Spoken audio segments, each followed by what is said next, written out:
Okay so students, हमने GIT की pharmacology start की थी जिसमें हमने एंटी अल्सर्स ड्रग्स पढ़ ली हैं। आई होप आपको समझ आ गई होंगी, वो बड़ी इंपॉर्टेंट थी। आज हम नेक्स्ट इंपॉर्टेंट टॉपिक करेंगे जो कि है हमारे पास एंटी एमेसिस। ठीक है, एंटी एमेसिस या एंटी एमेटिक ड्रग्स। ये जो एंटी एमेसिस है या एंटी एमेटिक ड्रग्स है, इस एमेसिस का क्या मतलब है? एमेसिस का मतलब होता है वॉमिटिंग। ठीक है, वॉमिटिंग एक कॉम्प्लेक्स सा मैकेनिज्म इन्वॉल्व करता है। आपने फिजियोलॉजी में इसको पढ़ा हुआ भी होगा।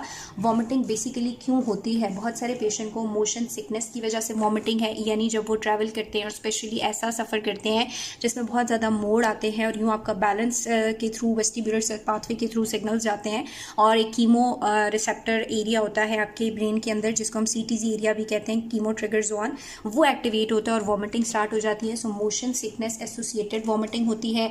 इसके अलावा आपको पता है प्रेगनेंसी में बहुत ज़्यादा वॉमिटिंग होती है और बहुत सारी इलनेसेस की वजह से भी वॉमिटिंग होती है। वॉमिटिंग को जो ट्रीट करने के लिए हमने ड्रग्स देनी है वो तो एंटी एमेटिक ड्रग्स है, लेकिन बहुत सारी ड्रग्स जो हैं वो खुद भी वॉमिटिंग कॉज करती हैं और तकरीबन 70% ड्रग्स के एडवर्स इफेक्ट में हमने पढ़ा कि they cause nausea, diarrhoea and vomiting. ठीक है, सो वॉमिटिंग बहुत सारी ड्रग्स से भी होती है। अब एक मेजर चैलेंज ये आ गया कि वो लोग जो कीमोथेरेपी ले रहे हैं, ठीक है, क्या कर रहे हैं, कीमोथेरेपी ले रहे हैं, उनमें 70 to 80% लोगों को कीमोथेरेपी लेने के बाद कीमोथेरेपिक इंड्यूस नोजिया, वॉमिटिंग हुआ और ये बड़ा स्वेयर था और चैलेंजिंग भी था और इसको ट्रीट करना बहुत ज़रूरी था। इसलिए स्पेशली एंटी एमेटिक ड्रग्स जो है वो डिज़ाइन की गई। हम क्यों वॉमिटिंग को ट्रीट करेंगे? मसला क्या हो रहा है? आपको पता है जब एक्सेसिव वॉमिटिंग होगी तो हमारा ये जो मैंने तो ब्रेन ना दिया, हमारा ये जो स्टमक होता है, ठीक है, जब वॉमिटिंग होती है तो स्टमक वाला सारा कॉन्टेंट बाहर आता है ना, तो स्टमक के अंदर मेजर क्या होता है, HCl होता है। तो अगर स्टमक लेवल की वॉमिटिंग हो रही है और ये सारा कंटेंट बाहर आ रहा है तो जाहिर है एसिडिक मीडियम डिस्टर्ब हो जाएगा। सेम एज बाइकार्बोनेट का भी लॉस होगा। सो बाइकार्बोनेट के लॉस की वजह से भी हमारे पास क्या होगा, इलेक्ट्रोलाइट इम्बैलेंस होगा। तो इसकी वजह से ये जो वॉमिटिंग है इसकी कॉम्प्लिकेशंस ये होती हैं कि इससे इलेक्ट्रोलाइट इम्बैलेंस स्टार्ट हो जाता है। ठीक है, क्या स्टार्ट हो जाता है? इलेक्ट्रोलाइट इम्बैलेंस स्टार्ट हो जाता है। दूसरी बात है बहुत ज़्यादा वॉमिट करने से डिहाइड्रेशन हो जाती है। सही है, क्या हो जाता है? इलेक्ट्रोलाइट इम्बैलेंस हो जाता है, डिहाइड्रेशन हो जाती है और जो भी आप खाते उल्टी हो जाती है, चीज़ें एब्जॉर्व नहीं होती, तो न्यूट्रिशन डेफिशिएंसी या न्यूट्रिएंट डिप्लीशन भी शुरू हो जाती है। दैट्स वाई इसको ट्रीट करना बहुत ज़्यादा ज़रूरी है। अब मैं इसकी ट्रीटमेंट स्ट्रैटेजीज आपके साथ शेयर करती हूँ, लेकिन पहले आप थोड़ा ये समझ लें कि वॉमिटिंग होती कैसे है, इसमें कौन से सेंटर्स इन्वॉल्व होते हैं और फिर हम देखेंगे कि थेराप्यूटिकली हम किस तरह से उसको इनहिबिट कर सकते हैं। ठीक है, तो लिपिन के अंदर बताया हुआ है कि कौन से ऐसे मैकेनिज्म्स हैं जो वॉमिटिंग को ट्रिगर करेंगे या कौन से ऐसे मैकेनिज्म्स हैं जो इसके अंदर इन्वॉल्व होते हैं। तो वो कहता है कि 2 पाथवेज हैं जो वॉमिटिंग स्टार्ट कर सकते हैं। ठीक है, 2 पाथवेज हैं जो क्या कर सकते हैं, वॉमिटिंग स्टार्ट कर सकते हैं। एक पाथवे जो है वो जीआईटी में इरिटेशन की वजह से होता है और दूसरा पाथवे केमिकल चेंज की वजह से होता है। एक पाथवे है जिसको हम कहते हैं, एक सेंटर होता है जिसे हम कहते हैं CTZ, कीमो ट्रिगर जोन। ठीक है, अब ये जो CTZ एरिया होता है ये कहाँ पे होता है? ब्रेन में एक एरिया होता है प्रोस्ट्रीमा एरिया, प्रोस्ट्रीमा ये वहाँ पे होता है। और कोई भी केमिकल स्टिमुलस होगा ब्लड के अंदर या CSF के अंदर, अगर चेंज आएगा, ठीक है, केमिकल स्टिमुलस है ब्लड के अंदर या CSF के अंदर, कोई भी केमिकल चेंज आता है तो ये उसको सेंस करता है और वॉमिटिंग स्टार्ट करा देता है। ठीक है, सेम एज दूसरा सेंटर होता है वॉमिटिंग सेंटर और ये वॉमिटिंग सेंटर रिस्पॉन्ड करता है किसी भी स्टिमुलस को जो कि आपकी GIT से आ रही हो। GIT में कोई इरिटेशन हो गई, कुछ भी हो गया, तो सिग्नल्स जो हैं वो थ्रू मेड्यूलर ट्रांसफर होते हैं वॉमिटिंग सेंटर को और वॉमिटिंग सेंटर जो है वो मैकेनिकल या मोटर रिस्पांस जो होता है वॉमिटिंग का उसे जनरेट करता है और वॉमिटिंग कॉज करता है। दोनों सेंटर समहाउ आपस में कनेक्टेड भी होते हैं। ठीक है, अब जो नेक्स्ट बात हम कर रहे हैं कि बहुत ज़्यादा जो कीमोथेरेप्यूटिक एजेंट्स हैं वो वॉमिटिंग कॉज करते हैं, तो बुक में उनके बारे में बात हुई है कि वो किस तरह से वॉमिटिंग कॉज करते हैं। सो कोई पेशेंट जो है वो हमारे पास क्या ले रहा है, कोई भी कीमोथेरेप्यूटिक एजेंट ले रहा है, जैसे कि फ्लोरोयूरेसिल ले रहा है फॉर एग्जाम्पल, तो ये कीमोथेरेप्यूटिक एजेंट्स करते क्या हैं, ये जाके मेड्यूला के थ्रू सिग्नल्स देते हैं CTZ एरिया को और साथ ही साथ वॉमिटिंग सेंटर को और वॉमिटिंग कॉज करा देते हैं। अब इन्होंने मेड्यूला के थ्रू जो CTZ सेंटर और वॉमिटिंग सेंटर को स्टिमुलेट किया, वो किस तरह से स्टिमुलेट किया, रिसेप्टर्स के थ्रू करते हैं जिन्हें हम कहते हैं न्यूरो रिसेप्टर। ठीक है, न्यूरोसेप्टर्स कहते हैं। अब उन न्यूरोसेप्टर्स में वो कौन से इंपॉर्टेंट रिसेप्टर्स हैं जो वॉमिटिंग इनिशिएट करने में इंपॉर्टेंट है, ये समझना इसलिए ज़रूरी है कि उन्हीं रिसेप्टर को ब्लॉक करके हम वॉमिटिंग को ट्रीट भी तो कर सकते हैं। तो एक जो वॉमिटिंग में रोल प्ले करते हैं वो है हमारे पास डोपामीन रिसेप्टर। ठीक है, एक क्या है, डोपामीन रिसेप्टर है और दूसरे हमारे पास क्या होते हैं, सेरोटोनिन टाइप 3 इनहिबिटर रिसेप्टर। ठीक है, सेरोटोनिन टाइप 3 रिसेप्टर होते हैं और अभी हम देखेंगे कि आगे हम पढ़ेंगे serotonin serotonin type 3 receptor antagonist दे के, डोपामीन रिसेप्टर एंटागनिस्ट दे के हम वॉमिटिंग को ट्रीट कर सकते हैं। सो जो कीमोथेराप्यूटिक इंड्यूस वॉमिटिंग है उसमें डोपामीन रिसेप्टर और सेरोटोनिन बड़ा इंपॉर्टेंट रोल प्ले करते हैं। ऑल्दो कभी कभी सिर्फ अगर जो केमोथेरेपिक एजेंट है वो आप ले नहीं रहे, सिर्फ उसका स्मेल या कलर देख लिया तो उसके थ्रू भी इनकी स्टिमुलेशन हो जाती है और वॉमिटिंग हो जाती है। ठीक है, ना सिर्फ इस तरह बल्कि वो कहता है सम टाइम हमारे पास जब इंटेस्टाइन जो है, इंटेस्टाइनल वॉल जो है वहाँ पे अगर डैमेज हो जाए, और इंटेस्टाइनल वॉल जब डैमेज हो तो वहाँ पे हमारे पास एक क्रोमोफेन सेल्स होते हैं, वो क्या रिलीज़ करते हैं, सेरोटोनिन रिलीज़ करते हैं, और ये सेरोटोनिन मेड्यूला में जाती है और मेड्यूला में जाके क्या करती है, यही जो सेरोटोनिन टाइप 3 रिसेप्टर्स होते हैं इनको स्टिमुलेट करती है, और जब इनको स्टिमुलेट करती है तो एमिसेसिस या वॉमिटिंग हो जाती है। तो आपको समझ आ रही है कि वॉमिटिंग क्यों होती है। नहीं भी समझ आ रही तो बस ड्रग से ही आपने याद करनी होती है बेसिकल फार्मा, लेकिन ये आपको इसलिए बताया ताकि आपका थोड़ा सा वो एक माइंड बन जाए कि हमने ट्रीटमेंट के लिए क्या करना है। वॉमिटिंग क्यों होती है? वॉमिटिंग मोशन सिकनेस में, प्रेगनेंसी में, इलनेस में या ड्रग्स की वजह से हो सकती है। जब वॉमिटिंग होती है तो मसले क्या है, इलेक्ट्रोलाइट डिप्लीशन है, डिहाइड्रेशन होना शुरू हो गई, न्यूट्रिएंट डिप्लीशन होना शुरू हो गई, इसलिए इसको ट्रीट करना चाहिए। ट्रीट करने से पहले कौन से 2 मैकेनिज्म है बॉडी के अंदर जो वॉमिटिंग कॉज करते हैं, तो एक वॉमिटिंग सेंटर होता है मेड्यूला ब्रेन स्टेम के लेवल पे, और एक कीमोसेप्टर ट्रिगर जोन होता है जो किसी भी केमिकल स्टिमुलस को सेंस करता है। कीमोथेराप्यूटिक इंड्यूस वॉमिटिंग में डोपामीन और सेरोटोनिन रिसेप्टर इन्वॉल्व है और इनकी स्टिमुलेशन की वजह से वॉमिटिंग होती है। सो अब हमने इसके ऊपर क्या अप्लाई करनी है, फार्मा अप्लाई करनी है। ठीक है, फार्माकोलॉजिकली कहता है क्योंकि वॉमिटिंग एक बड़ा कॉम्प्लेक्स मैकेनिज्म है। आप लोगों ने अगर फिजियो में आपको थोड़ा सा याद हो तो वॉमिटिंग में हमने कुछ 3-4 चीज़ें पढ़ी थी, इसके स्टेप्स पढ़े थे। ठीक है, बिफोर वॉमिटिंग, ऑनसेप्ट ऑफ वॉमिटिंग, और फिर जिस तरह से वॉमिटिंग होनी थी। सो ये कॉम्प्लेक्स मैकेनिज्म होता है और इसके अंदर बहुत सारी ड्रग्स की क्लासेस शामिल हैं जो कि वॉमिटिंग कंट्रोल करने में या इनहिबिट करने में हमें हेल्प करेंगी। सबसे पहली बात तो ये है कि अगर हमने वॉमिटिंग को रोकना है ना, तो एक तरीका तो ये भी हो सकता है कि हम जीआईटी की जो मोटालिटी है ना उसको कम कर दें, जीआईटी की मोटालिटी को इनहिबिट कर दें। तो उसकी वजह से क्या होगा, वॉमिटिंग नहीं होगी, जो पेरिस्टाल्टिक मूवमेंट्स हैं वो इनहिबिट हो जाएंगी, एंटी पेरिस्टाल्सिस नहीं होगी और वॉमिटिंग नहीं होगी। तो अब जीआईटी की मोटालिटी को कौन कंट्रोल करता है, कौन जीआईटी को मोटालिटी को कंट्रोल करता है, एपिनेफ्रीन के एसिटाइलकोलिन। हाँ जी, एसिटाइलकोलिन जो है वो क्या करता है, जीआईटी की मोटालिटी को इन्हांस करता है। तो अगर हम क्या कर दें, एंटी कोलिनर्जिक ड्रग्स दे दें जैसे कि स्कोपोलामाइन वगैरह है, तो ये एंटी कोलिनर्जिक ड्रग्स जो हैं ये जीआईटी की मोटालिटी को कम कर देती हैं, और specially motion sickness related vomiting में एंटी कोलिनर्जिक एजेंट जैसे कि स्कोपोलामाइन इसको यूज़ किया जाता है। दूसरी बात ये है कि इसी जीआईटी के ऊपर हिस्टामिनिक रिसेप्टर्स भी होते हैं। अगर हम क्या कर लें, H1 को ब्लॉक कर दें, यानी हम क्या दे दें, एंटी हिस्टामिनिक ड्रग दे दें। और एंटी हिस्टामिनिक में भी ड्रग ऑफ चॉइस जो मोशन सिकनेस में है, अर्ली रिलेटेड प्रेगनेंसी में है, वो है डॉक्साइलामाइन। ठीक है, डॉक्साइलामाइन जो भी, ठीक है, ये ड्रग ऑफ चॉइस है मोशन सिकनेस में, अर्ली प्रेगनेंसी में। ठीक है, अर्ली प्रेगनेंसी में भी बहुत लोग सफ़र को अवॉइड करते हैं क्योंकि जैसे वो करते हैं तो वॉमिटिंग स्टार्ट हो जाती है। सो अर्ली प्रेगनेंसी वॉमिटिंग में हम एंटी हिस्टामिनिक एजेंट्स दे सकते हैं। ठीक है, ये बात तो हो गई हमारे पास जनरल कॉन्सेप्ट की। अब हमने क्या करना है, इन रिसेप्टर्स को ब्लॉक करना है। सो इन रिसेप्टर को ब्लॉक करने के लिए क्या किया जा सकता है, या तो हम क्या करें, सेरोटोनिन ब्लॉकर दे दें। ठीक है, तो सेरोटोनिन को ब्लॉक करके भी क्या किया जा सकता है, वॉमिटिंग को इनहिबिट किया जा सकता है।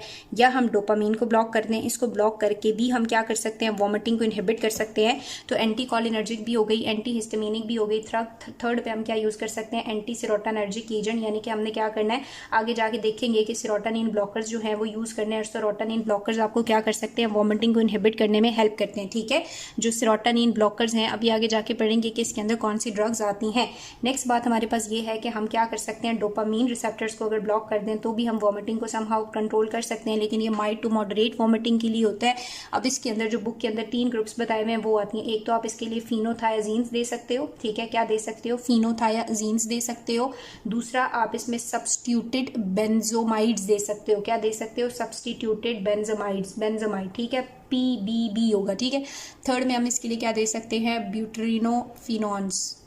ठीक है, बिट्राइनोफिनॉन्स। तो ये हम क्या कर सकते हैं, ये 3 एजेंट्स हैं जिन्हें हम यूज़ करते हैं। ये डोपामीन को ब्लॉक करके वॉमिटिंग को ट्रीट करने में हेल्प करती हैं। कंफ्यूज नहीं होना, एंटी कोलिनर्जिक मोटालिटी को कम करती हैं, एंटी हिस्टामिनिक हिस्टामिन के एक्शन को कम करके वॉमिटिंग को रिड्यूस करती हैं, सेम एज एंटी सेरोटोनिन को ब्लॉक कर देंगी और वॉमिटिंग को इनिशिएट होने नहीं देंगी।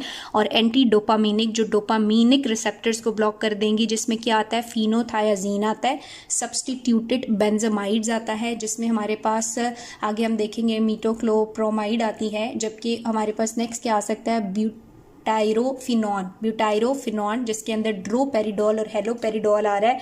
ड्रोपेरिडोल और हेलोपेरिडोल से याद आ रहा है कहाँ पे यूज़ हुई थी, साइकोसिस में यूज़ हुई थी, ठीक है। इनके बड़े एडवर्स इफेक्ट थे, ये वो EPS कॉज करती थी और मोटर मूवमेंट्स रिलेटेड मसले, पार्किंसन, एकिथीजिया वगैरह, ठीक है।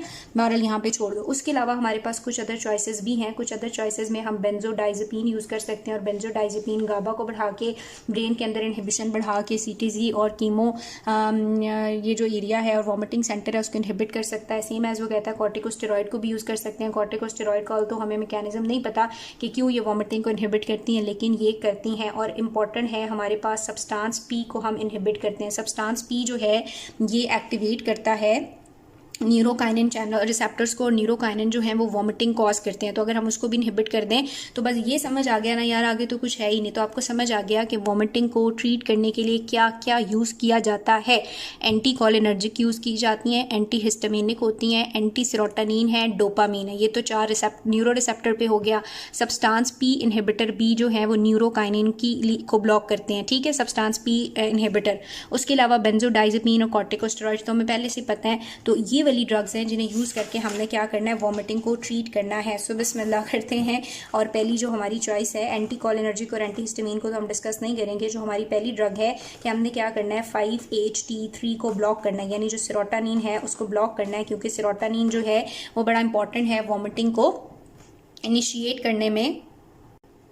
अच्छा, सबसे पहले हमारे पास आ गई 5-HT रिसेप्टर। 5-HT रिसेप्टर का जो मैकेनिज्म ऑफ एक्शन है वो तो आपको पता है कि 5-HT रिसेप्टर क्या करेंगे, सेरोटोनिन टाइप 3 रिसेप्टर जो होते हैं उनको क्या कर देती हैं, ये ब्लॉक कर देती हैं। सेरोटोनिन टाइप 3 रिसेप्टर को ब्लॉक कर देती हैं। जब उनको ब्लॉक कर देंगी तो CTG और जो वॉमिटिंग सेंटर है वो इनिशिएट नहीं हो सकता और फिर यूँ क्या हो जाएगा, वॉमिटिंग इनहिबिट हो जाएगी। अब इसके अंदर कौन कौन सी ड्रग्स आ जाती हैं। अगर हम ड्रग्स की बात करेंगे तो इन ड्रग्स के एंड पे आपने याद रखना है सेट्रॉन आता है, ठीक है। एंड पे क्या आता है, सेट्रॉन आता है। जैसे कि हमारे पास है डोलासेट्रॉन, ठीक है, डोलासेट्रॉन। उसके अलावा हमारे पास इसमें आ जाता है ग्रेनीसेट्रॉन। फिर हमारे पास आता है ऑनडेनसेट्रॉन। उसके अलावा क्या है, पेलोनोसेट्रॉन, ठीक है, पेलोनोसेट्रॉन। प्रोनाउंसिएशन में गलती हुई तो माफ़ कीजिएगा। अच्छा, ये क्या करती हैं, पेरीफ्री के अंदर और CTC के अंदर 5-HT3 रिसेप्टर को ब्लॉक कर देती हैं और वॉमिटिंग को कर देती हैं, ठीक है। अब अगर बात करें तो ये काफ़ी ज़्यादा एफिकेशियस है, ठीक है, काफ़ी ज़्यादा ये एफिकेशियस है। इनका जो ड्यूरेशन अफेक्शन है वो भी काफ़ी ज़्यादा लॉन्गर होता है। तो इनको स्वेयर वॉमिटिंग में यूज़ किया जाता है। ऐसी वॉमिटिंग जो किसी भी केमिकल थेराप्यूटिक एजेंट के बाद हुई है। सो केमिकल थेराप्यूटिक एजेंट की जो इंड्यूस नोजिया वॉमिटिंग है उसके अंदर हम 5-HT3 रिसेप्टर को बड़ा इफेक्टिवली यूज़ करते हैं।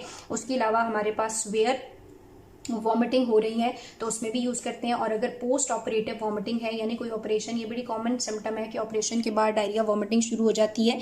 तो ऑपरेशन के बाद अगर हो रही है, पोस्ट ऑपरेटिव है, तो उसके अंदर भी हम इनको यूज़ करते हैं और कर सकते हैं और करते भी हैं, ठीक है।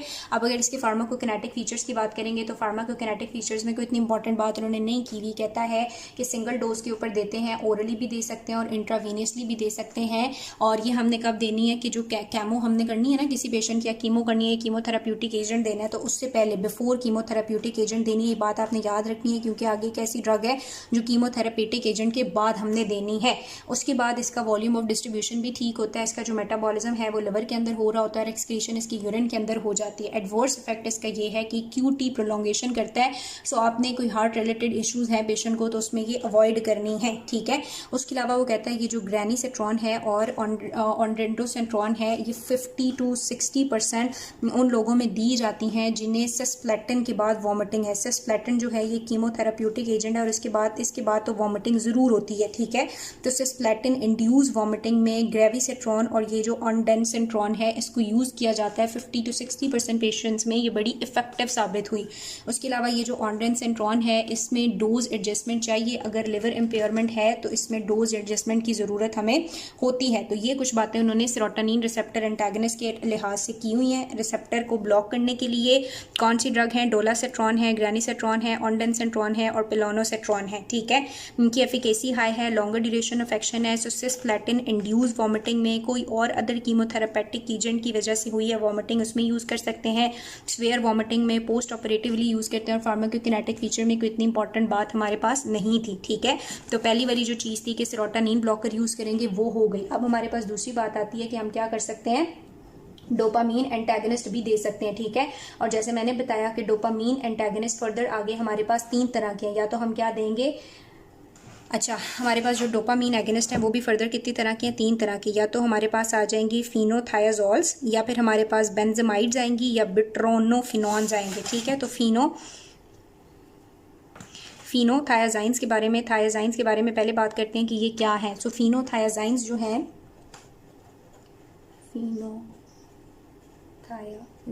अच्छा ये जो फिनोथायाजाइंस हैं, एक तो पहली बात होगी कि ये एंटी डोपामिनर्जिक होती हैं, डोपामिनिक रिसेप्टर्स को जाके ब्लॉक करती हैं। अब इसके अंदर ड्रग कौन सी आ जाती है, इसके अंदर आती है प्रोक्लोरोपेराजीन, ठीक है। क्या आ जाती है, प्रोक्लोरोपेराजीन, ये इसके अंदर ड्रग आ जाती है और ये क्या करती है, डोपामीन रिसेप्टर को सीटीजी एरिया में, डोपामीन रिसेप्टर को सीटीजी एरिया में ब्लॉक कर देती है, इनहिबिट कर देती है, और ये बड़ी इफेक्टिव है और लो और मॉडरेट कीमोथेराप्यूटिक एजेंट की इंड्यूस एमएसएस में या वॉमिटिंग में।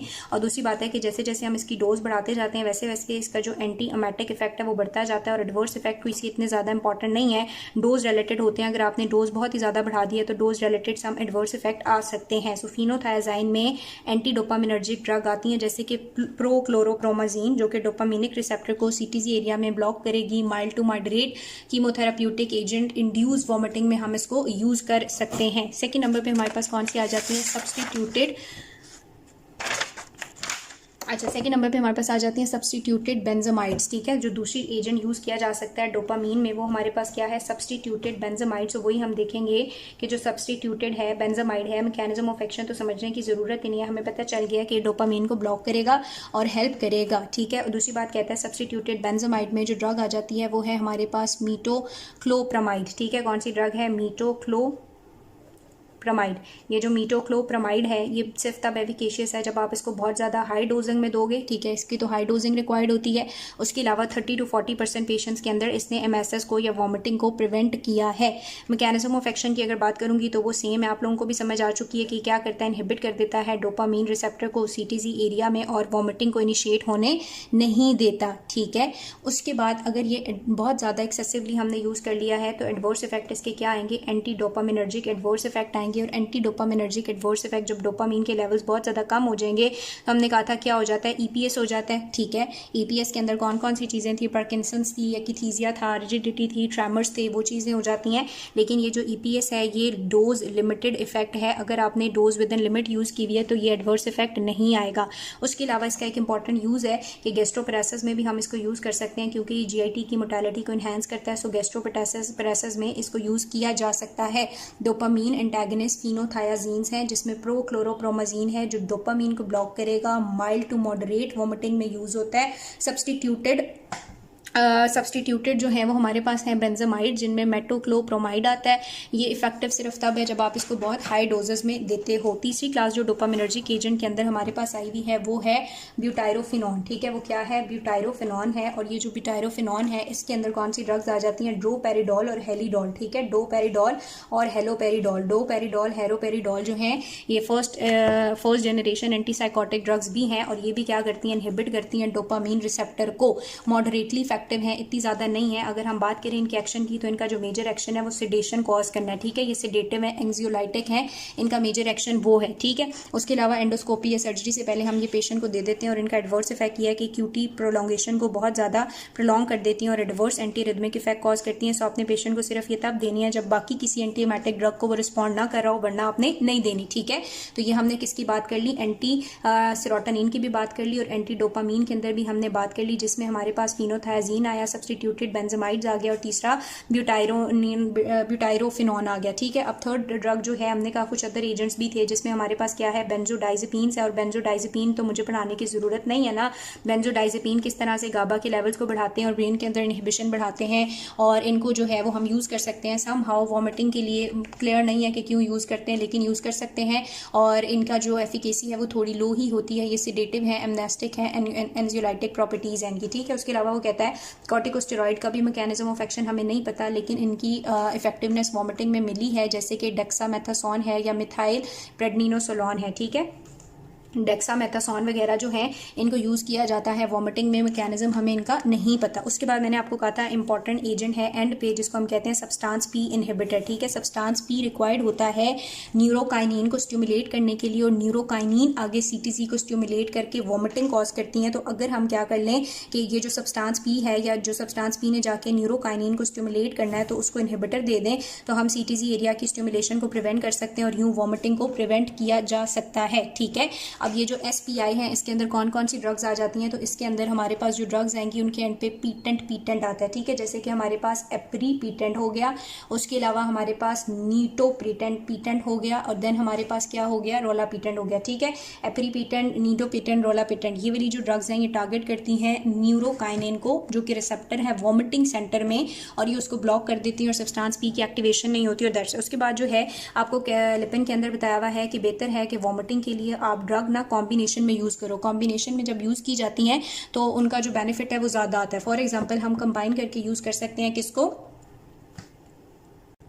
हम इसके साथ ये जो सब्सटेंस पी इनहिबिटर है, जैसे हमारे पास एप्रीपीटेंट है, नेटोपेरेटेंट है, रेलोपेरेटेंट, इनके साथ हम कंबाइन करके अगर देंगे डेक्सामेथासोन को, या फिर उसके अलावा हम कोई B5-HT3 एंटागनिस्ट दे देंगे, तो जो इफेक्ट है या एफिकेसी है वो बहुत ज़्यादा इन्हांस हो जाएगी। ठीक है, और ये वाली जो ड्रग है सब्सटेंस पी इनहिबिटर, ये आपने याद रखना है, ये डिलेड कीमोथेरेपिक इंड्यूस वॉमिटिंग एजेंट के अगेंस्ट यूज होती हैं। फॉर एग्जांपल एक पेशेंट को सस्प्लेटन जो है वो दे दी, ठीक है, और उसको बता दिया गया कि आपको 2 से 4 घंटों के अंदर वॉमिटिंग होगी, लेकिन उसको वॉमिटिंग नहीं हुई, कोई 24 घंटों बाद या 48 घंटों बाद वॉमिटिंग स्टार्ट हो गई, तो इसको हम कहते हैं डिलेड इंड्यूस वॉमिटिंग या डिलेड फेस। उस डिलेड फेस में सब्सटेंस पी इनहिबिटर यूज किए जाते हैं और इनको कीमोथेरेपी देने के बाद दिया जाता है। इनके एडवर्स इफेक्ट हैं कि फटीग, डायरिया, एब्डोमिनल पेन और हिकअप्स वगैरह कॉज कर सकती हैं, और इनकी ड्रग इंटरेक्शंस भी हैं। ठीक है, उसके बाद बताई हुई है लिपिन के अंदर से बात कि कॉम्बिनेशन वाली जो ड्रग्स हैं वो आपको ज़्यादा फायदेमंद देती हैं। फॉर एग्जांपल आपने अगर कॉर्टिकोस्टेरॉइड देना है तो कॉर्टिकोस्टेरॉइड जो है डेक्सामेथासोन, उसके साथ बेहतर है कि अगर आप क्या करें, कंबाइन करके दे दें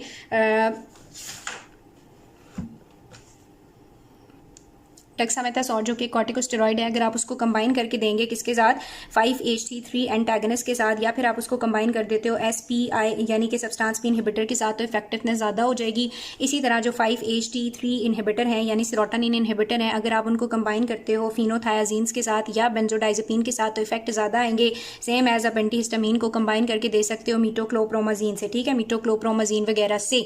डिलेड जो इम्यूनिटी है, हमने भी बात की, सॉरी, जो डिलेड टाइप वॉमिटिंग होती है, डिले वॉमिटिंग के लिए आपने याद रखना उसमें हम SPI इनहिबिटर देते हैं, उसके साथ हम कोई सेरोटोनिन एंटागनिस्ट दे देते हैं, और साथ ही साथ डेक्सामेथासोन जो कि कॉर्टिकोस्टेरॉइड है, तो बड़ा फायदा होता है। ठीक है, ये बात इसने लिखी हुई है। अब ओवरऑल आई नो थोड़ा सा कंफ्यूजिंग हो गया, थोड़ा मिक्सचर हो गया, लेकिन आपने याद रखना है कि जो वॉमिटिंग है, वॉमिटिंग को इनहिबिट करने के लिए हम क्या दे सकते हैं, सेरोटोनिन एंटागनिस्ट दे सकते हैं, डोपामीन एंटागनिस्ट दे सकते हैं, और कुछ अदर ड्रग्स दे सकते हैं। ठीक है, सेरोटोनिन एंटागनिस्ट में हमने कहा था सेट्रॉन आता है एंड पे। ठीक है, इनके एंड पे क्या आता है, सेट्रॉन वाली ड्रग्स थी सारी की सारी। जो डोपामीन थी उनको हमने फर्दर 3 टाइप्स में डिवाइड कर दिया।